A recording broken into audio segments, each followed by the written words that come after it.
So this week at work, I had an opportunity to address around 80 odd established business owners. The average age must have been around 50, approaching 50, slightly over 50. These businesses have proven themselves in the market.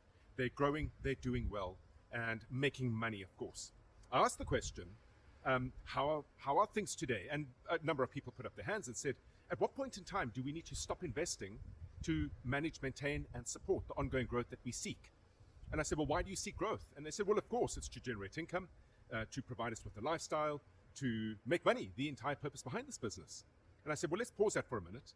And let me ask you, who here is expecting of a day, 5, 10, 15 years, 20 years from now, to enjoy a big payday, a big payout? In other words, as you approach a particular point in time, you will be able to succeed not only in a clean exit, but at a premium value.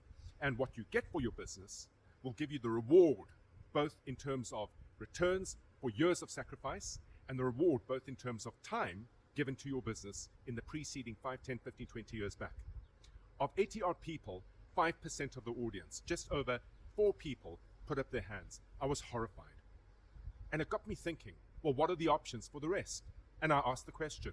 Many had not thought it through, but many had imagined that of a day, once their time has come, they will simply close down the business should they not be able to succeed with the transaction.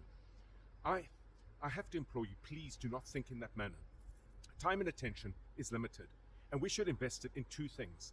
Number 1, the purpose behind why we do what we do, where we get our meaning, where we get our love, where we create an environment that serves customers and clients, our team, ourselves, our suppliers, the real effort and energy and meaning in everyday work.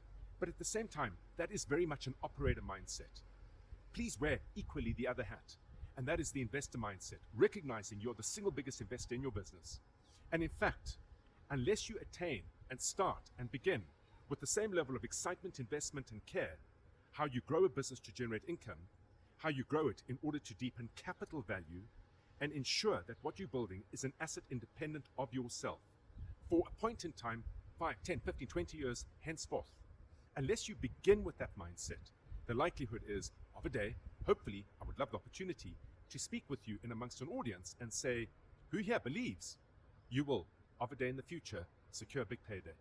Please, please do not find yourself in a situation where you do not raise your hand and be one of the less than 4 people that didn't see that as the eventual outcome. It's absolutely preventable. Simply, it's about taking a different perspective, taking a different approach, broadening your horizons, and recognizing that that's the ultimate end game. And the end game, as we've argued before, is where you should always be starting. Until then, have an entrepreneurial day.